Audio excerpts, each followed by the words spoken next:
Pues me pareció interesante hablar de la relación de la filosofía con la educación liberal, porque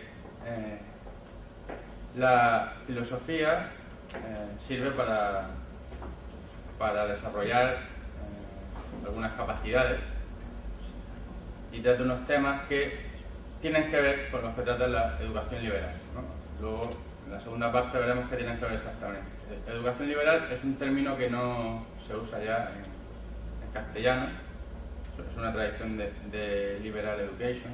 Es un término que sí se usa en el ámbito, sobre todo, de los Estados Unidos. Entonces, la educación liberal es la educación en artes liberales, que es otro término en desuso, ¿no? Pero es una educación generalista. Una educación generalista que intenta desarrollar el poder o la virtud intelectual o el poder intelectual del alumno, ¿no? En plan general, ¿no? De forma de que sirva para mejorar su vida o que sirva para toda aquella educación que quiere llevar después, ¿no? Que es lo que se hace en el bachillerato, ¿no? Se debería hacer en el bachillerato.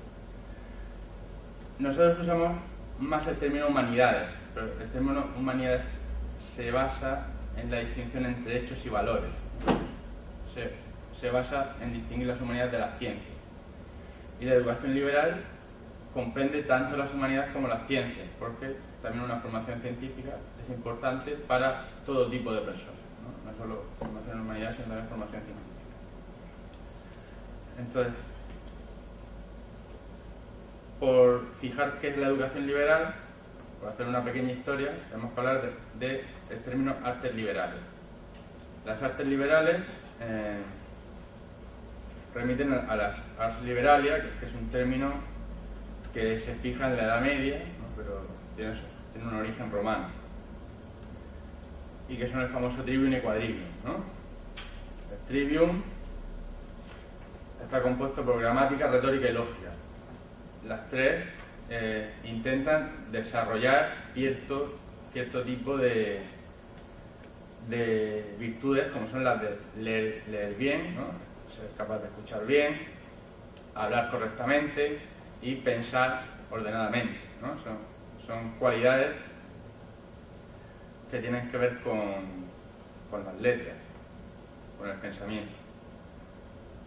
Y el quadrivium, que enseñaba aritmética, geometría, astronomía y música, tiene que ver con el cálculo y la medida, ¿no? Sobre todo con las matemáticas como instrumento, no como valor en sí misma, sino como instrumento de pensar correctamente con, digamos, rigor y cálculo. El título que se sacaba de cuando uno realizaba esta enseñanza era el de bachiller de arte, que es un término que se conserva en la cultura estadounidense también, pero aquí no. Entonces, la educación liberal, ¿no? Es una educación en artes liberales cuyo objetivo es desarrollar el poder de la mente. Se llama liberal no porque pertenezca al liberalismo, no tiene nada que ver con el liberalismo, que es lo que parecería en un principio, sino porque es la educación propia de un hombre libre. En Roma había esclavos y, bueno, los esclavos estaba bien que fuesen educados para trabajar, ¿no? Cosas destinadas a la producción, a la medicina, a la agricultura, etc., ¿no? Pero los señores, los que no tenían que trabajar, entonces estaba bien que fuesen educados en algo más elevado, ¿no? En ser personas bien formadas, capaces de dirigir, de gobernar, de participar en la vida pública, de convencer a los demás, etc., ¿no? Entonces, este es el sentido antiguo. Cuando en la Ilustración se democratiza el uso de la razón, es decir, se considera que todo el mundo tiene una razón natural, todo el mundo tiene también el derecho a ser bien educado para ser un ciudadano, para ser un buen ciudadano. La democracia, en el sentido ilustrado, se mantiene si sus ciudadanos son capaces de pensar correctamente. También tiene que ver con el paso de una sociedad de la carestía a una sociedad de la abundancia, ¿no? En la antigüedad solo unos pocos podían ser educados, porque eran una sociedad de necesidad, donde la mayor parte de las personas tenían que dedicarse a la producción. Solo unos pocos podían dejar de trabajar o permitirse no trabajar, ¿no? Los señores, las personas formadas. Se pasa a una sociedad de la abundancia, debido principalmente a la tecnología, y entonces hay tiempo libre para todos, ¿no?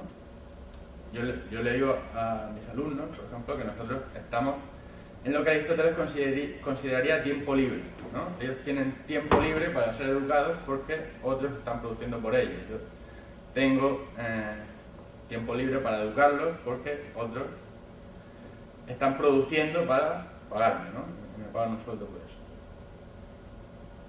Esto del tiempo libre les choca, ¿no? Que estén en su tiempo libre cuando están en clase. No lo consideran precisamente tiempo libre. Pero, bueno, desde el punto de vista de Aristóteles es así, ¿no? Nosotros necesitamos una ciudad para eso, ¿no? Solo la ciudad permite que nosotros tengamos tiempo libre para educarnos y para conseguir virtudes, ¿no? Las virtudes necesitan tiempo para perseguirlas. Bueno, entonces, decimos que la democracia necesita ciudadanos para mantenerse y así superar el gran defecto que tenía la antigüedad. Los antiguos no eran la mayoría demócratas porque consideraban que la democracia era el gobierno de los ignorantes. Entonces, dejar los asuntos públicos en manos de gente sin formación era dejar que en los asuntos públicos pudiese pasar cualquier cosa, ¿no? Lo mejor o lo peor. Pero, sin embargo, dejar los asuntos públicos en manos de gente formada, cuando todo el mundo está formado, ¿no? Cuando hay una educación universal, pues ya ese gran defecto de la democracia antigua desaparece, ¿no? Y la democracia está legitimada. Una falta de educación una falta de educación general, tenemos que estar atentos porque conduciría a volver a una tiranía, ¿no? o a un gobierno donde no se deciden las cosas apropiadamente, ¿no? O sin pensar.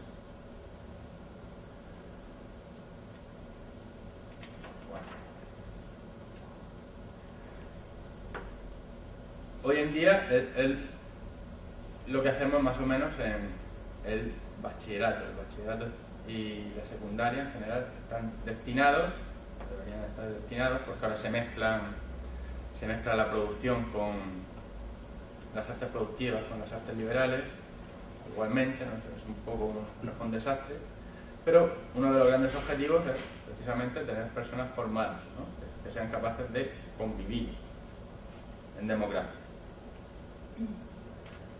Sin embargo, hoy la educación liberal está en crisis. Es decir, cada vez la sociedad demanda otra cosa, ¿no? Demanda que las enseñanzas sean útiles y que sirvan al alumno para ganarse la vida, ¿no? Es decir, que ahora hay un mayor énfasis en las artes productivas que en las artes liberales, usando los viejos términos.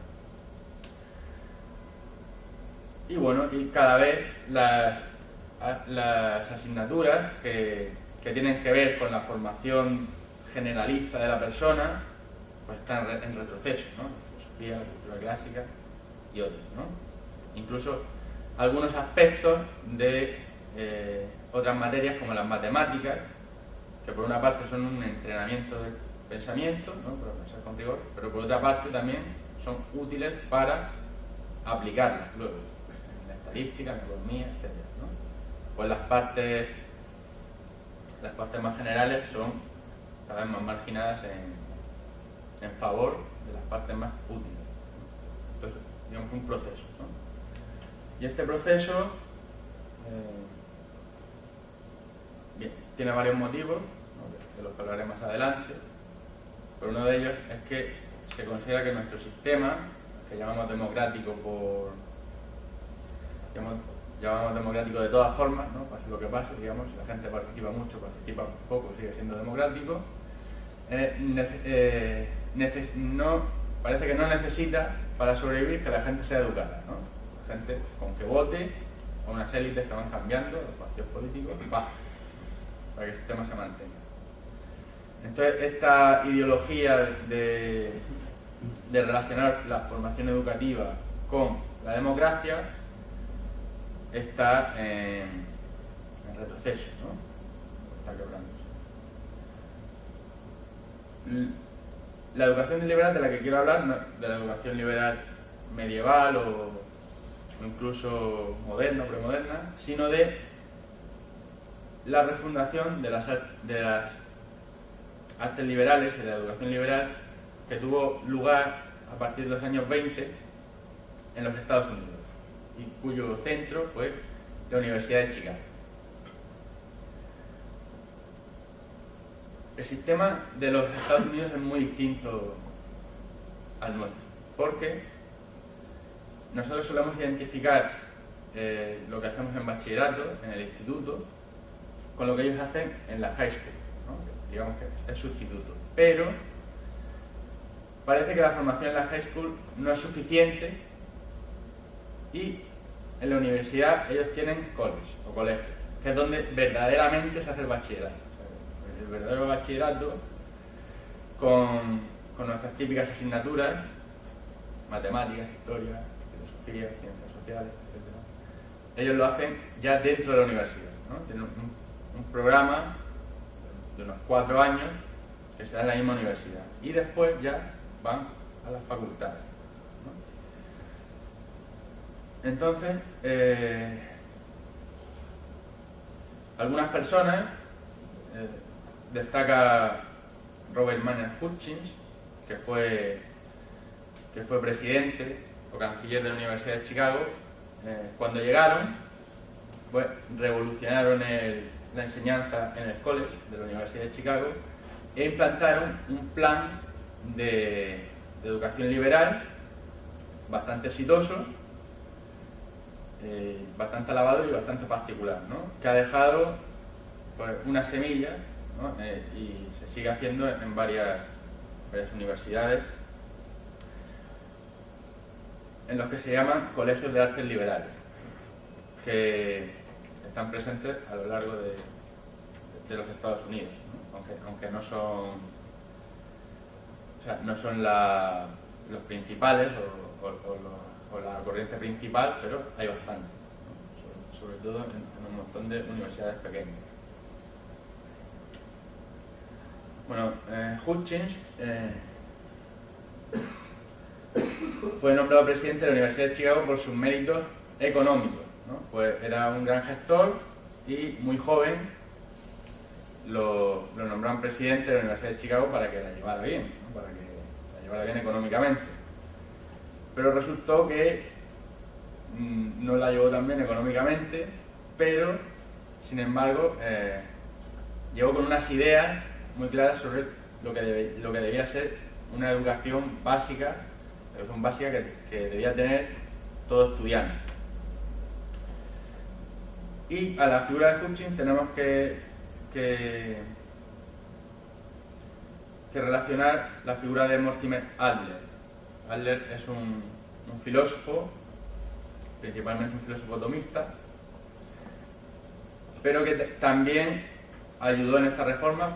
Hutchins lo ficha en cuanto llega a la universidad y ayuda a reformar la universidad y a hacer ciertas instituciones, de la que la más conocida quizás es su refundación de la Enciclopedia Británica, ¿no? Que toma la forma que ahora conocemos, y otras instituciones, ¿no? Lo vamos a ver enseguida.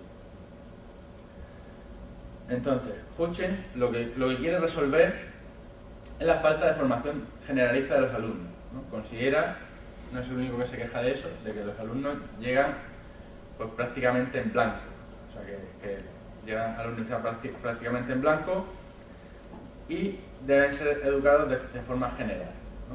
En historia, en matemáticas, en filosofía y en estas cosas. Parece que la educación que reciben en la high school no es muy buena, ¿no? No es el único que lo dice ni que lo sigue diciendo, ¿no? Entonces, de lo que el bachillerato, obviamente, lo que tenemos en el bachillerato se hace en la universidad. Introduce un programa de 4 años. ¿Qué es? Es un programa de 4 años con solo 4 asignaturas por año, donde se dan básicamente, pues, de los 4 años se dan 3 cursos de ciencias sociales, 3 cursos de humanidades, un curso de inglés y un curso de lengua extranjera, solo, ¿no? 2 cursos de matemáticas, 2 de física y 2 de biología. Y, digamos, el colofón, ¿no? que es observación, interpretación e integración. O sea, un curso de filosofía. Todos estos cursos, en estos cursos, están integrados entre sí, o sea, se enseña coordinadamente y pone el énfasis en la lectura de las grandes obras de la cultura occidental. Y se pone también énfasis en la educación socrática. La educación socrática consiste en la idea de que enseñar es ayudar a pensar, ¿no? Que lo que el alumno aprende pensando, descubriendo por sí mismo, es conocimiento que queda fijado verdaderamente en su mente o para el resto de su vida. Un alumno como Carl Sagan, por ejemplo, pues habla de este programa con añoranza, porque le enseña no solo lo último en matemáticas, lo último en biología, sino todo lo anterior, teorías del flojisto, del ímpetus, etc. Y por qué, ¿no? Leen por qué los antiguos pensaban así, ¿no? Como después de cada teoría hay unas razones, ¿no? Y además unas razones respetables y bien fundadas. Incluso mi mujer llegó a creer en la teoría del flojisto durante un tiempo. Bueno, también es un programa que dio premios Nobel y por ahí una lista, ¿no? De personas. Pero este programa choca con los departamentos que ven el college como otra cosa. Ven el college como, digamos, una preparación o un apéndice de su facultad, ¿no? Quieren que en el college se dé introducción al derecho, introducción a la economía, introducción a lo que sea, ¿no? Para que los profesores de su universidad, digamos, se entrenen ahí, ¿no? Pueden tener a los becarios y tal, ¿no? Dando clases como preparación luego para la universidad. Y choca también con las fuentes de financiación, porque las universidades, incluso las universidades públicas, son financiadas por benefactores, ¿no? En América funcionan las cosas así. Entonces, claro, si el benefactor no está de acuerdo con lo que tú haces, no te financia. Entonces tiene dificultades económicas. Y cuando Hutchins se va en 1951, cuando se va en 1951, pues se desmantela, ¿no? el programa de 4 años y se vuelve a lo lógico, ¿no? a que los departamentos pues, utilicen el college como una ampliación de sus estudios. Pero la Universidad de Chicago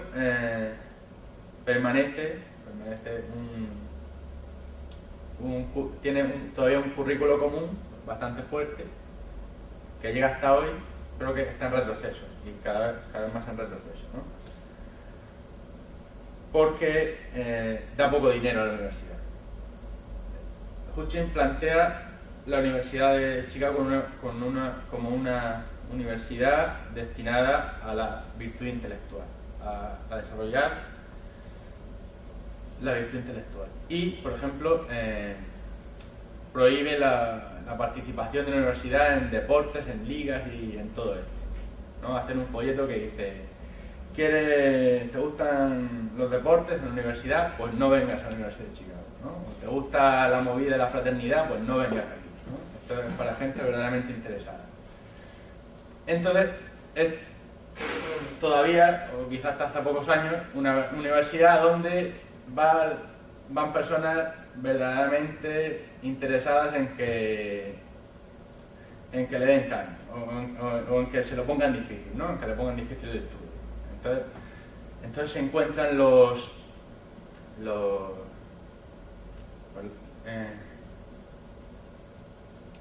presidentes con que son pocos alumnos, ¿no? En los años 90 admitían a los 2/3 de los alumnos que se presentaban, o sea que se presentaban muy pocos, ¿no? Entonces hay clases en Harvard con 1000 alumnos. Aquí estas clases están destinadas para 20 alumnos como mucho, muy pocos alumnos, ¿no? Entonces necesitamos financiación. La financiación también juega en contra, ¿no?, de esta excelencia intelectual, aunque se sigue presumiendo de ella. Bueno, entonces, el nuevo currículum, la diferencia con el antiguo, es que introduce a las ciencias, introduce la biología, la física, las ciencias sociales, es decir, introduce contenidos, ¿no? Introduce contenidos que no estaban en la universidad medieval, ¿no? No se enseñaban.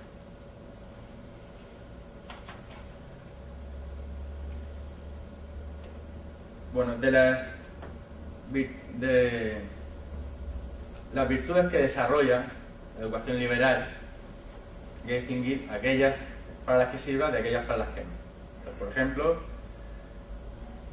no desarrolla las virtudes del cuerpo, ¿no? La gimnástica, cómo hacer la gimnástica, o la educación física. Tampoco desarrolla las artes productivas, ¿no? Las habilidades técnicas, como la agricultura, la medicina, etc. Tampoco desarrolla las virtudes morales, ¿no? Solo desarrolla las virtudes morales, digo aquí, si consideramos la moral como autonomía moral. Entonces, una persona que piensa autónomamente es capaz de digamos, de distinguir el bien del mal, ¿no? Pero se basa en esto, en esta creencia, ¿no? En esta creencia de que pensando correctamente sabremos distinguir lo bueno de lo malo. Tampoco desarrolla las virtudes cívicas, la responsabilidad. Este desarrollo se basa en que, pensando correctamente, seremos buenos ciudadanos, ¿no? Eso es otra cosa que está por demostrar. Entonces desarrollar solo, digamos, las virtudes intelectuales. Y ve es que una persona mejore su vida como una creencia en la autonomía moral, ¿no? En que una persona siendo autónoma será mejor persona, ¿no? Es una creencia, al final, que remite, si no al intelectualismo moral directamente, a Aristóteles o a Kant, ¿no? A los grandes filósofos que han pensado que pensando seremos mejores, ¿no? Somos mejores desarrollando la razón, porque la razón es nuestra mejor parte, nuestra parte más humana.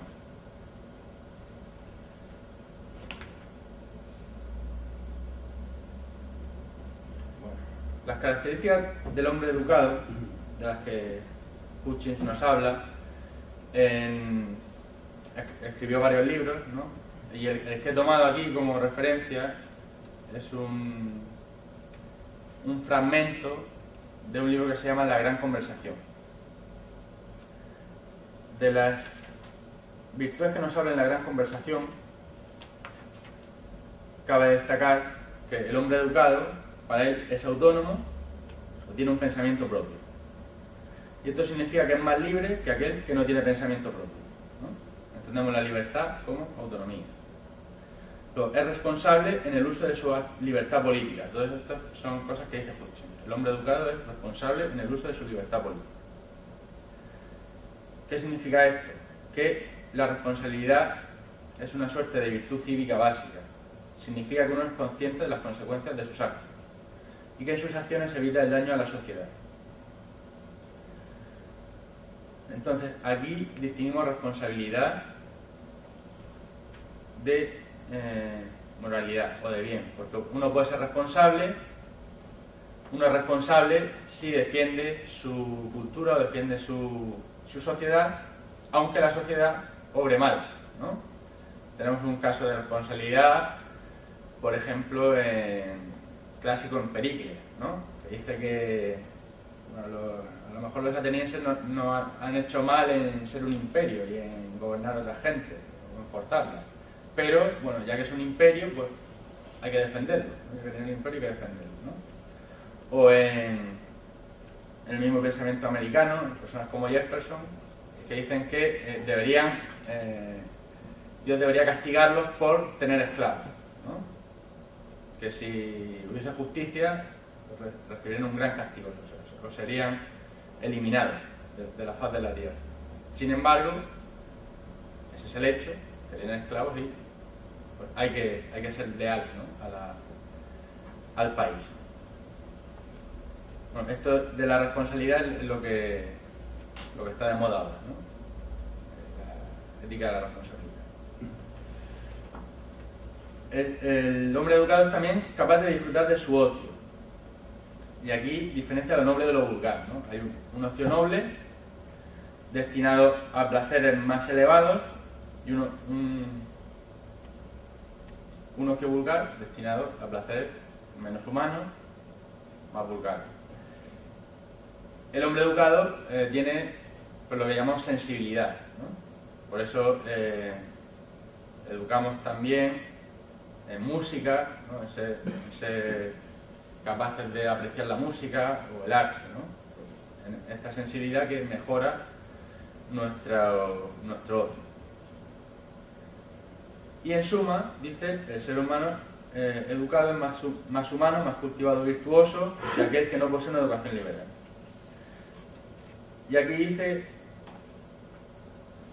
se trasluce el concepto en desuso de virtud, ¿no? Que es una cosa de la que ya no hablamos, ¿no? El ignorante es presentado como hombre defectuoso o como hombre incompleto, ¿no? Una persona que no lleve su razón hasta cierto punto de perfección es incompleto, porque el hombre es animal racional, ser racional. Bueno, la pregunta crítica acerca de esta justificación de la educación liberal es hasta qué punto produce mejores personas. La virtud intelectual es justificada por sí misma y solo indirectamente por sus efectos éticos y políticos. Hutchins cree, y creemos en general, ¿no? Los que defendemos este tipo de educación, y la filosofía igualmente, ¿no? Que también produce este tipo de cosas, que la autonomía intelectual debe producir una autonomía moral, que esté orientada al bien, ¿no? Y no al mal. Pero esto es algo que solo se puede esperar, ¿no? Que no puede ser garantizado. La búsqueda de la autonomía, por ejemplo, implica la destrucción de los prejuicios, incluidos los prejuicios religiosos, por ejemplo, incluida la fe religiosa, que es la justificación de la moral de la mayoría, ¿no? Entonces aquí está el tema de si conviene darle muchas vueltas a una moral que es beneficiosa, no sea que la sustituyamos por el nihilismo, ¿no? Si dudando de una moral establecida no llegamos al relativismo o incluso al nihilismo, a no creer en nada, ¿no? Entonces un ser humano puede ser otras muchas cosas aparte de culto o educado, sobre todo si la educación resulta peligrosa para la estabilidad social, por no decir para la salvación de su alma. Puede ser peligrosa para nosotros.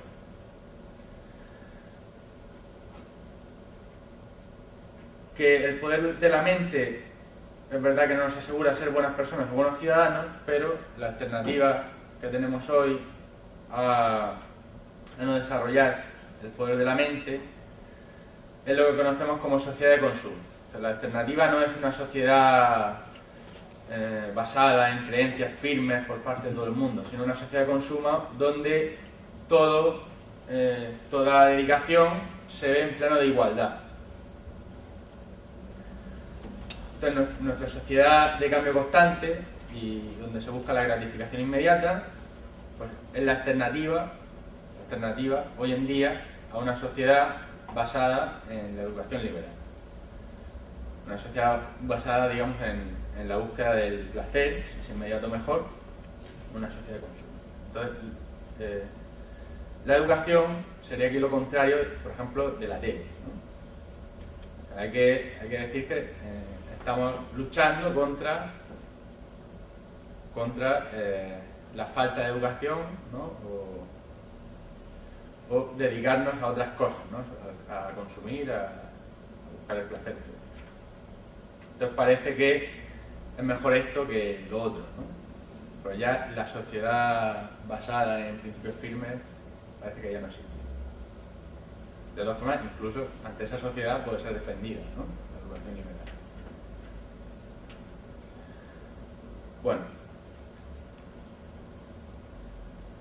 especialmente importante para la presencia de la educación liberal en el sistema educativo democrático es el aspecto cívico, ¿no? Si las personas cultivadas son mejores ciudadanos o personas útiles para la sociedad.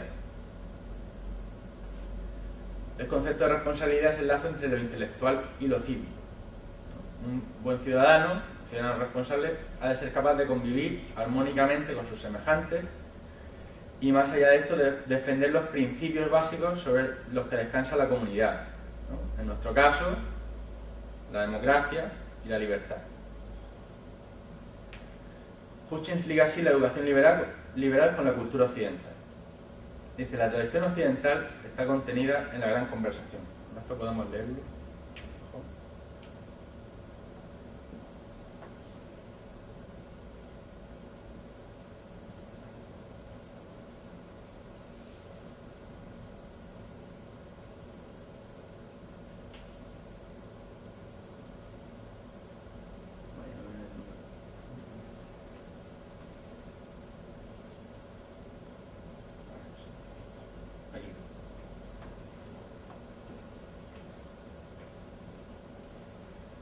La tradición occidental está contenida en la gran conversación que comenzó en el amanecer de la historia y continúa hasta hoy. Ninguna otra civilización puede decir que su característica definitoria es un diálogo exterior.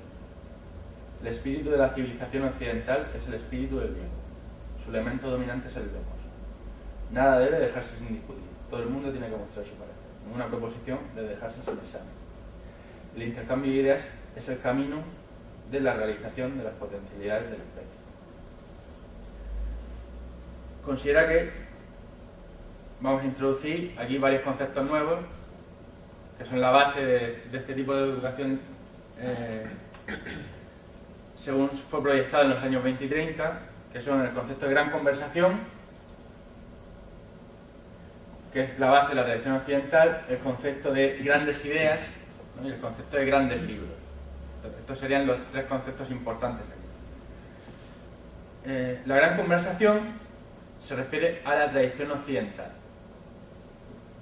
Plantea que hay una gran conversación entre los grandes filósofos y los grandes pensadores desde el paso del mito al logos, desde el inicio de la tradición occidental en Grecia hasta hoy día.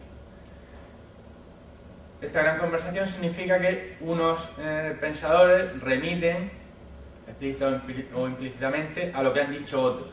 Es decir, que la tradición occidental se ha ido construyendo con aportaciones nuevas cada vez, ¿no? Con aportaciones nuevas y repensando ciertos conceptos que son las grandes ideas, ¿no? Las grandes ideas de la tradición occidental son un número de ideas, ahora veremos cuántas y cuáles son, que son las que se discuten. Y los grandes libros son el fruto de los grandes autores, son donde estas ideas están mejor discutidas y son los grandes libros los que actúan como maestros, ¿no? Nosotros tal vez no tenemos la suerte de coincidir con ningún gran maestro que nos enseñe grandes cosas, pero tenemos los libros, ¿no? Siempre podemos buscar al maestro en los libros. Dice Hutchins que para acabar, bueno, sobre estos libros, sobre los grandes libros, estos libros son el medio para entender nuestra sociedad y entendernos a nosotros mismos. Contienen las grandes ideas que nos dominan con o sin nuestro conocimiento. No hay un recambio comparable para nuestra tradición. Para destruir el espíritu de investigación que ha caracterizado a Occidente no es necesario quemar los libros, basta dejarlos de leer durante unas pocas generaciones. Bueno, primero sobre el término conversación, la visión del pensamiento como una gran conversación, no siempre ha sido defendido por los partícipes en esta gran conversación.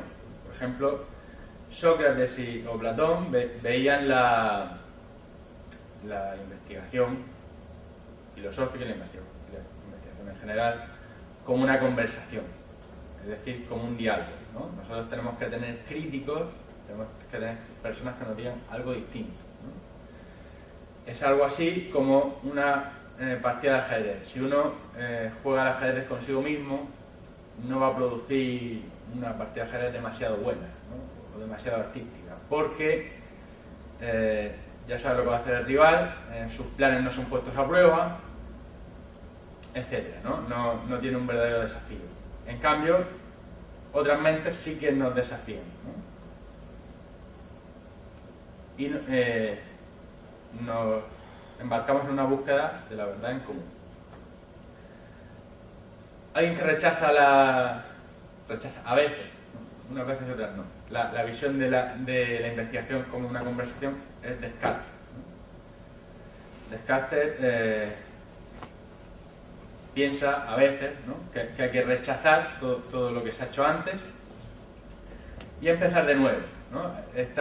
Aquí está su metáfora del conocimiento como un edificio donde muchos arquitectos han metido mano y uno ha hecho esto y otro ha hecho lo otro y es un caos, ¿no?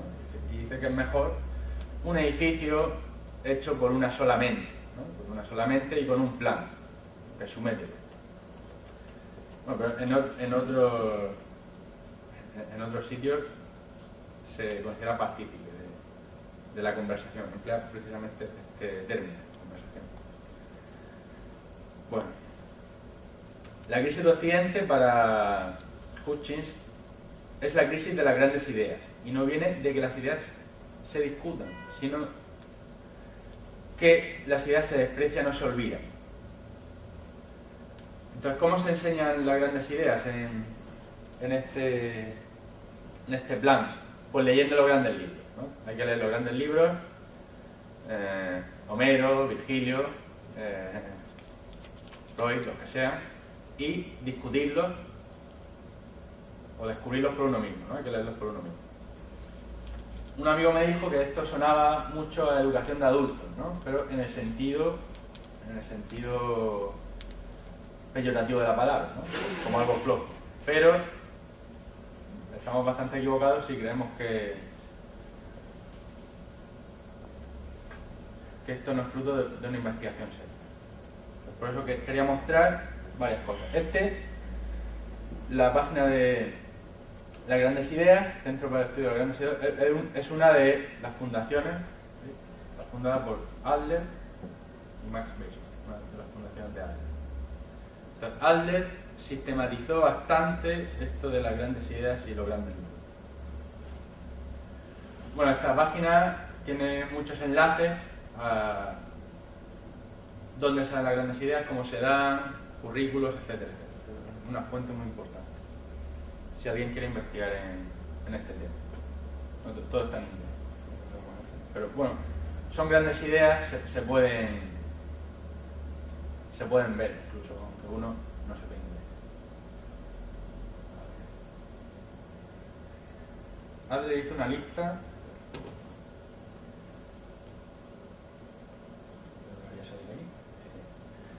Adler hizo una lista de grandes ideas. Aquí son 103, no sé si es 102. 100 y algo. Dice que debe ser cerca de 103 grandes ideas, ¿no? Aquí están ordenadas mediante categorías. Esto es un grupo de discusión bastante amplio sobre cuáles eran las grandes ideas que trataban los grandes filósofos y que forman parte de la tradición occidental, ¿no? Entonces, tenemos clasificadas la idea de belleza, la idea de identidad y diferencia, la idea de deseo, bien y mal, justicia. Los tipos de gobierno aquí están separados, ¿no? Aristocracia, oligarquía, democracia, podían estar juntos, ¿no? En régimen.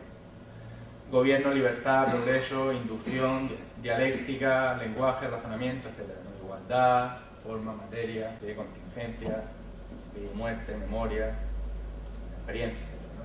Estas son las grandes ideas. Fue más allá.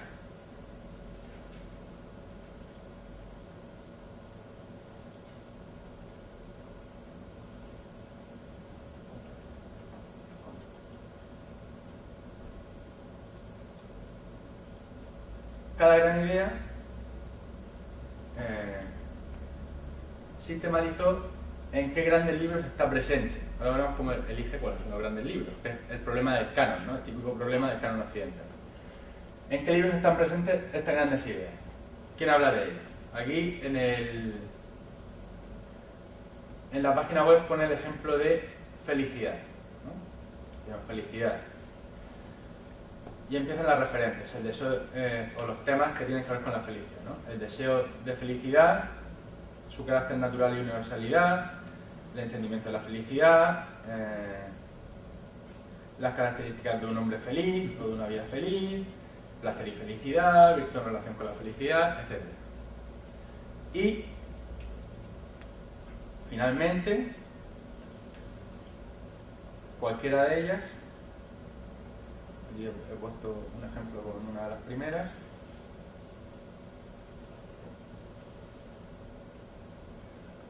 nos remite donde los grandes autores tratan ese tema, ¿no? Aquí está, por ejemplo, el deseo de felicidad, su carácter natural y universalidad.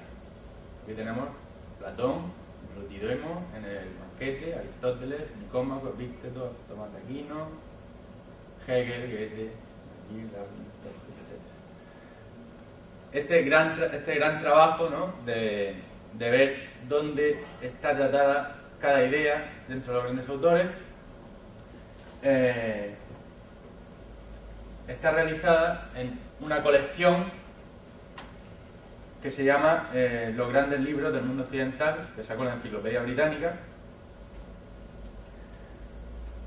en dos libros que preceden esta colección, son los primeros, que se llaman sintópicos. Entonces, en estos dos libros está cada tema referido a cada gran autor, ¿no? Vemos que solo con felicidad, esta es una sola entrada, ¿no? Pero nos podemos imaginar cuántas horas de lectura por muchas personas lleva este trabajo, ¿no? Esto es una cosa bastante fundamental. Los grandes autores también estableció un criterio para definir cuáles eran. Decía que los grandes libros primero tienden a identificarse a sí mismos porque los grandes autores remiten a otros grandes autores. Pero también los grandes autores tratan las grandes ideas. Y grandes autores son los que tratan muchas de estas grandes ideas. Y además, de un modo significativo. Claro. El modo significativo va caracterizado por la influencia que tiene, ¿no? Entonces, por ejemplo, Aristóteles trata las 102 grandes ideas.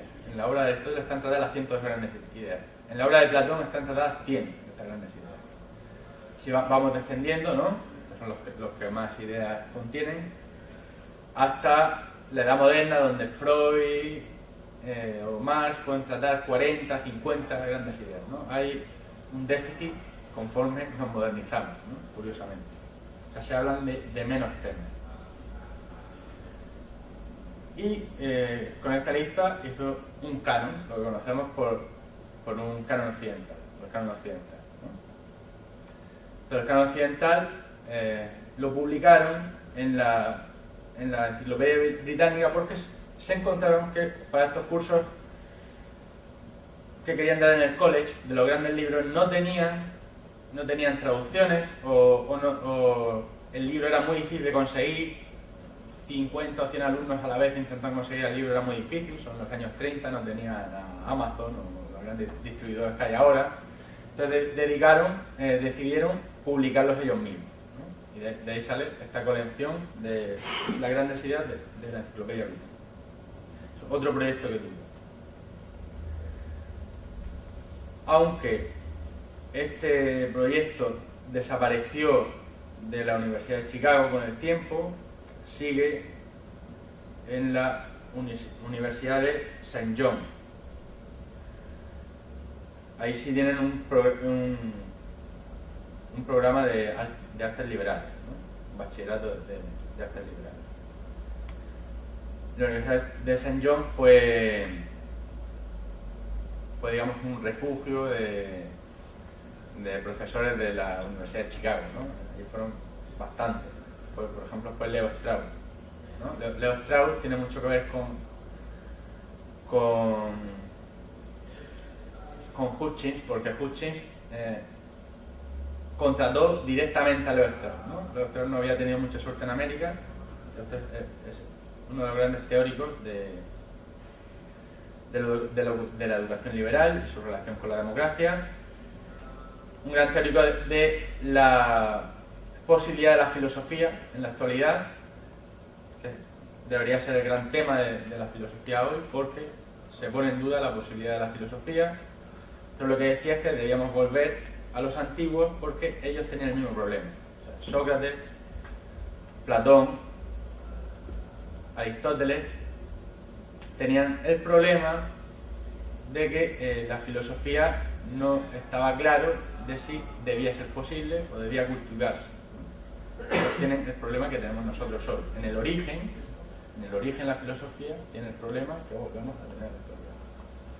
En la conferencia pasada vimos que en la Edad Media también, yo no lo sabía, en la Edad Media tenían también este problema, ¿no? El problema de si la filosofía era posible en el contexto donde la verdad estaba ya dicha, ¿no? Por la teología.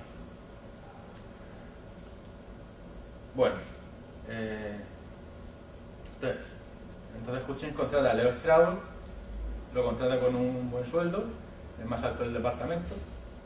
Esto sorprende mucho y el departamento está dominado más bien por el positivismo, ¿no? Y Leo Strauss pues, no se llevaba muy bien con sus compañeros y además después cuando consigue dinero para pagar un profesor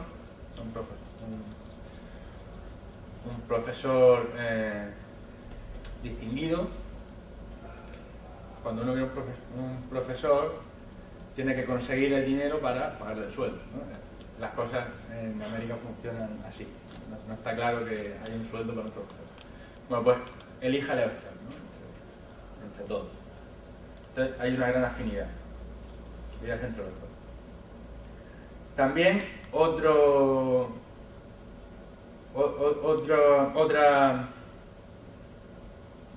fruto de este programa es el programa básico de educación liberal para adultos que dura hasta hoy en la Universidad de Chile. El programa básico no constituye créditos, no lleva a conseguir créditos y se basa en la lectura de grandes libros, ¿no? de la cultura. Hay un profesor que durante varias clases hace sus observaciones sobre ese libro y finalmente pues, se discute, ¿no? en la última sesión.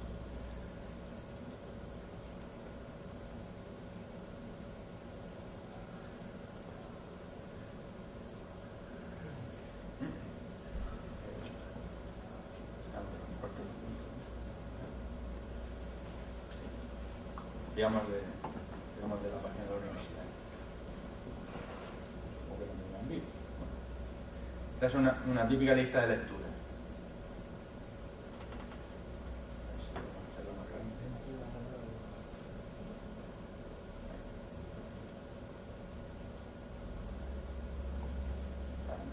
Dostoyevsky, Menón, Homero, Newton, Cervantes, está por ahí, Einstein. Bueno, esto dura 4 años. Y bueno, y la gente va por amor a la lectura, no porque le vayan a dar un título. Es bastante particular, porque tal vez es el único programa exitoso que no conduce a créditos, ¿no? Dentro en América, y quién sabe si en el mundo, ¿no? Todo el mundo quiere un título. Y este es un ejemplo, ¿no? de típico seminario. Aquí está el currículum de la Universidad de San John. ¿Me ha salido? No, pero...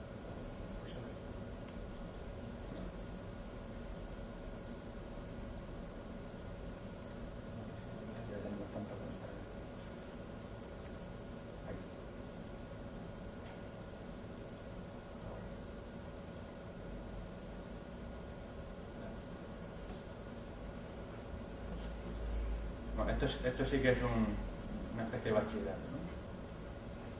Primer año, segundo año, tercer año, cuarto año, ¿no? Tenéis ahí Homero,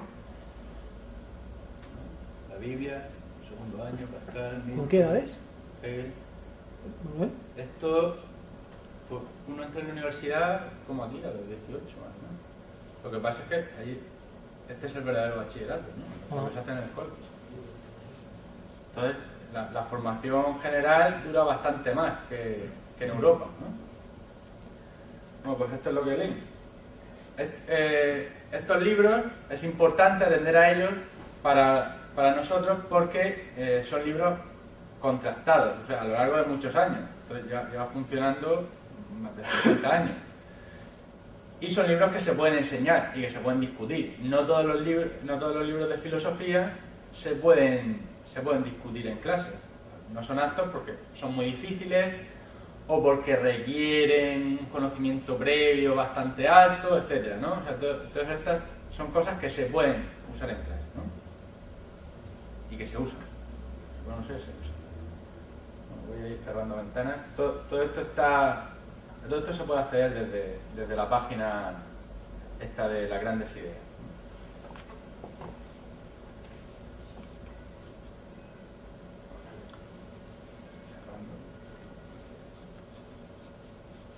Desde esta página, más o menos tiene acceso a todo.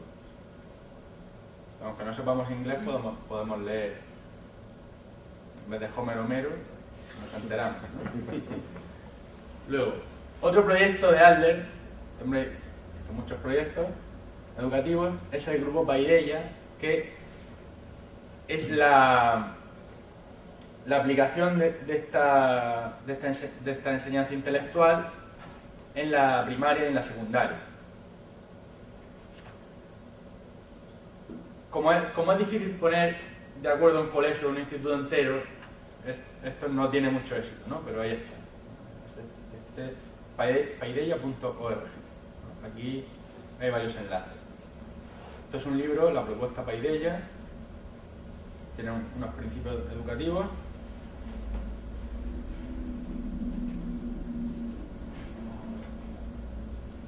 Y la educación debe ser de este tipo, en un centro que se acoja a este tipo de filosofía. En la didáctica, aquí ves un profesor explicando, ¿no? Podemos decir una clase magistral, que solo debe ser 10 o 15%. El entrenamiento, que es un profesor corrigiendo ejercicios y ayudando al alumno de forma individual, un 60-70%. Esto ya lo hace inaplicable, ¿no? En grupos grandes. Tienen que ser grupos pequeños. Pero aún así se puede aprender algo, ¿no? Y el seminario es la discusión socrática de las grandes ideas, ¿no? El profesor plantea unas preguntas y los alumnos las discuten entre todos. Digamos un debate dirigido. Pero después de leerse el libro, ¿no? No como los debates que se hacen ahora, donde cada uno dice lo que quiere, tenga que ver o no. Entonces, Claro, esto supone grupos pequeños. A veces tenemos grupos pequeños, en las optativas tenemos grupos pequeños. Bueno.